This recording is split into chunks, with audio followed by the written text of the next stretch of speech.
सवाल ये है कि क्या अपने ही पैसे मांगना कुछ गलत है क्या?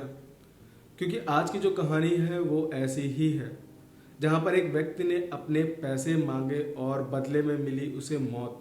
इस हादसे की जानकारी की शुरुआत होती है 23 जून 2025 को। 23 जून 2025 दिन था सोमवार, जगह थी रायपुर के वाटरलैंड का पीछे का हिस्सा। रायपुर के वाटरलैंड के पीछे के हिस्से में एक नाला है जिसका नाम है डीपरा पारा। वहाँ पर स्थानीय लोगों को एक टीन का बॉक्स मिला जिसमें से बहुत गंदी स्मेल आ रही थी।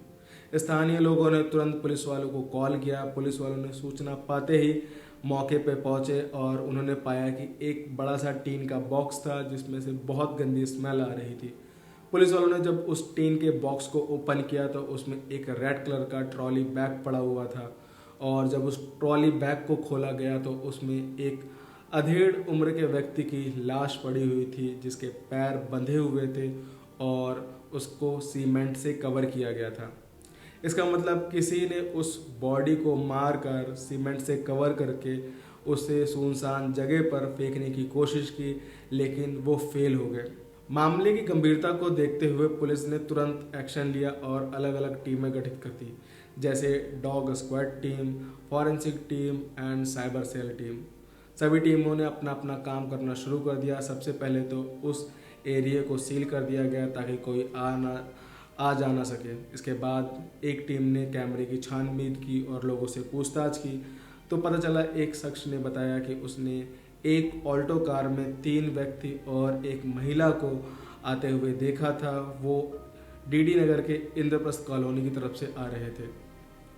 पुलिस ने उस व्यक्ति के दिए गए बयान के आधार पर तुरंत डीडी नगर के इंद्रप्रस्थ कॉलोनी में पहुंचती है और वहां के सीसीटीवी कैमरा को खंगालती है, जहां पर उन्हें दिखता है कि एक ऑल्टो कार है जो इसी तरीके के टीन के बॉक्स को लेके जा रही है। सीसीटीवी में दिख रही वो ऑल्टो कार जो उस टीन के बॉक्स को लेकर जा रही थी, पुलिस वाले उस कार का नंबर निकालते हैं जो होता है CG04B7744। पुलिस वाले तुरंत उस कार के मालिक को ढूंढने की कोशिश करते हैं और ढूंढते ढूंढते वो पहुंचते हैं एक धमतरी क्षेत्र के बलियारा ग्राम में। वो गाड़ी के ऑनर से पूछते हैं तो गाड़ी का ऑनर उन्हें बताता है कि उन्होंने ये गाड़ी 1 महीना पहले किसी अनिल उपाध्याय को 60,000 रुपये में बेची थी।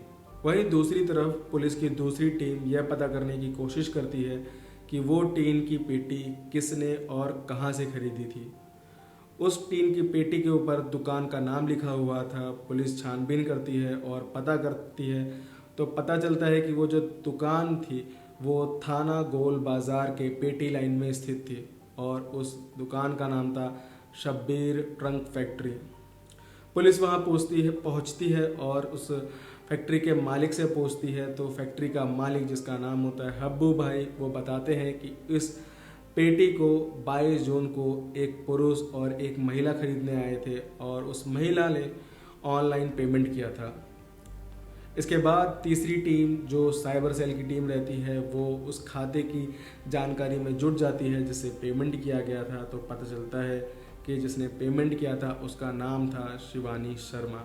इसके बाद पुलिस अब उस टेम्पो ड्राइवर को ढूंढने में लग जाती है जिसने उस पेटी को उस शॉप से लेकर उसके स्थान तक पहुंचाया था, और पुलिस को इसमें भी कामयाबी मिल जाती है। पुलिस को वो टेम्पो ड्राइवर भी मिल जाता है। टेम्पो ड्राइवर पुलिस को बताता है कि उसने उस पेटी को उस फैक्ट्री से इंद्रप्रस्थ कॉलोनी के रूम नंबर D/321 में पहुंचाया था। इसके बाद पुलिस तुरंत इंद्रप्रस्थ कॉलोनी के रूम नंबर D/321 के मालिक के बारे में पता करती है। इसके बाद पुलिस उस कमरा नंबर D/321 के मालिक से मिलती है जिसका नाम होता है छोटे खान, और वो भी आज़ाद चौक का रहने वाला होता है। जो छोटे खान होता है वो पुलिस को बताता है कि उसने वो कमरा 1 महीना पहले ही एक महिला और एक पुरुष को दिया था। पुरुष का नाम था अंकित उपाध्याय और महिला का नाम था शिवानी शर्मा। पुलिस जब इन दोनों के रिलेशन के बारे में पूछती है तो छोटे खान बताता है कि दोनों ही पति पत्नी हैं और उनको 1 महीना पहले ही कमरा दिया था। इतना कुछ पता करने के बाद अब पुलिस वाले बस जैसे तैसे इस कपल को पकड़ना चाहते थे। पुलिस वालों ने इस कपल की जानकारी हर जगह, जैसे airport, bus stand, railway station, हर जगह फैला दी थी कि तभी पुलिस वालों को पता चलता है कि ये कपल 23 जून की रात 9:40 की फ़्लाइट से दिल्ली के लिए रवाना हो रहे हैं। जो पुलिस के उच्च अधिकारी थे वो तुरंत ही दिल्ली IGI एयरपोर्ट के जो उच्च अधिकारी रहते हैं उनको इन्फॉर्म करते हैं और इन दोनों के बारे में बताते हैं और कह देते हैं कि ये जैसे ही आए इन्हें गिरफ्तार कर लिया जाए। होता भी यही है। जैसे ही फ़्लाइट दिल्ली लैंड करती है, एयरपोर्ट के जो सुरक्षा कर्मी रहते हैं वो इस कपल को पकड़ लेते हैं और इसके बाद तुरंत ही रायपुर से एक पुलिस की टीम जाती है और उस टीम को इस कपल को सौंप दिया जाता है। और अब समय था उन सवालों के जवाब का जिन्हें पुलिस के साथ साथ हर कोई जानना चाहता था। आखिरकार कौन था ये कपल और कौन था वो शख्स जो मारा गया, और क्या इस कपल ने ही उस शख्स को मारा था? पुलिस ने जब अंकित उपाध्याय से पूछताछ की तो अंकित उपाध्याय ने बताया कि वो पेशे से तो एक वकील है, लेकिन साथ ही साथ वो मकान की खरीदी और बिक्री का भी काम करता है। और जो शख्स मरा है उसका नाम था किशोर पैकरा, जिसकी उम्र थी 58 साल। वो चल नहीं सकता था क्योंकि उसका एक्सीडेंट हो गया था, जिसकी वजह से वो चल नहीं पाता था। वो व्हील चेयर पे ही बैठा रहता था और वो अकेला था। इसके बाद अंकित उपाध्याय बताते हैं कि किशोर पैकरा ने 2015 या 16 में किसी चंद्र प्रकाश नाम के व्यक्ति को, जो खरोरा जिला का रहने वाला था, उसे 50 लाख में अपना घर बेचा था।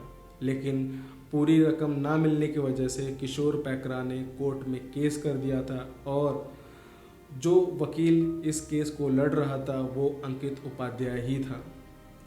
अंकित उपाध्याय ने किशोर पैकरा को कहा था कि वो उन्हें पूरे पैसे दिलवा देगा और ये कहते कहते कई साल लगा दिए और इसी बीच कभी अपनी फ़ीस के नाम पे तो कभी किसी कागज़ के नाम पर वो किशोर पैकरा से लाखों रुपए लूटता रहा। अंकित उपाध्याय ने बताया कि किशोर पैकरा का एक और घर था जो बजरंग नगर में स्थित था।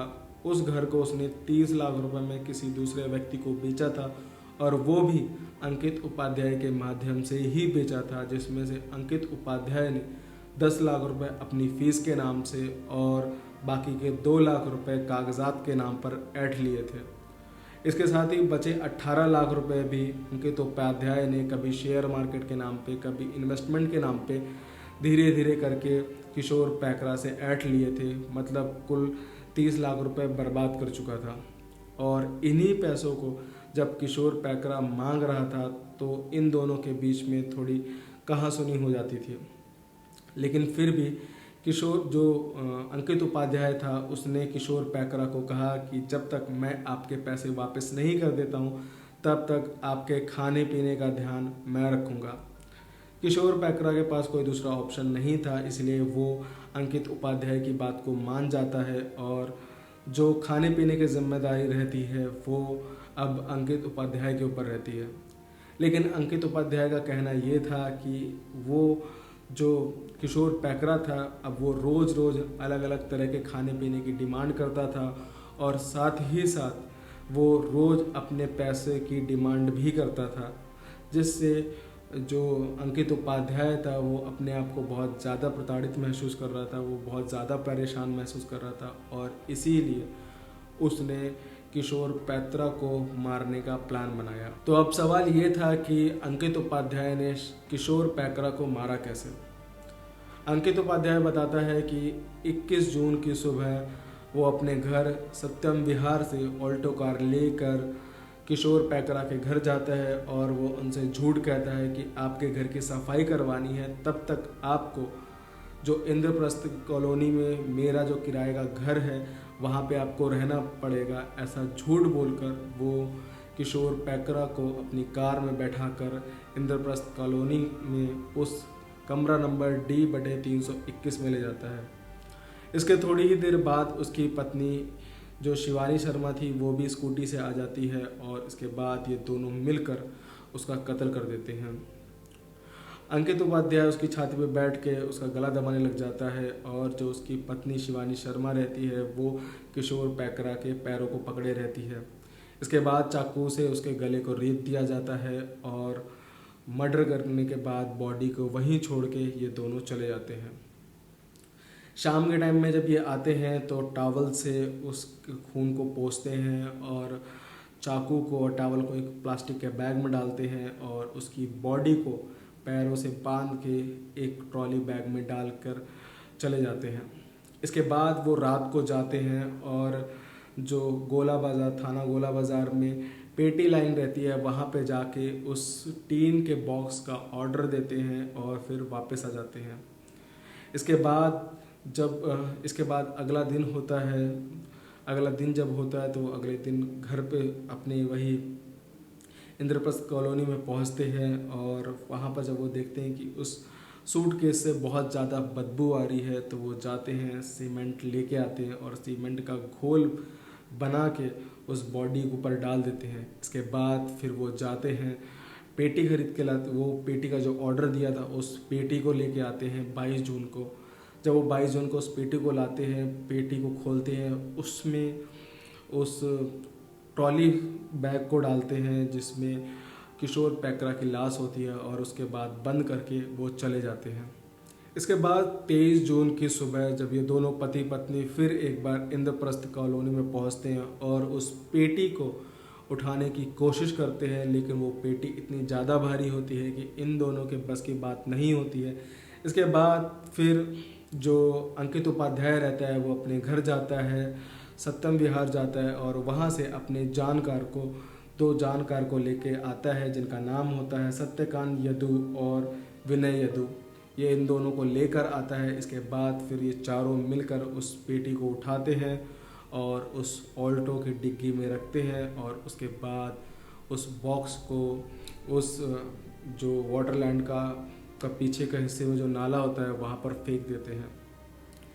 तो ये थी दोस्तों आज की कहानी कि कैसे एक अधेड़ उम्र का व्यक्ति जब अपने ही पैसे मांगने जाता है तो उसका कत्ल कर दिया जाता है और कत्ल करने वाला भी वो होता है जिससे सभी को उम्मीद होती है कि ये मुझे इंसाफ दिलाएगा। मतलब कि एक वकील, और जब एक वकील ही ऐसा करने लग जाए तो आखिर भरोसा किस पर किया जाए। खैर, कैसी लगी ये कहानी कमेंट सेक्शन में ज़रूर बताइएगा। मिलते हैं अगले हफ्ते एक और ऐसी ही चौंका देने वाली कहानी के साथ। तब तक के लिए धन्यवाद।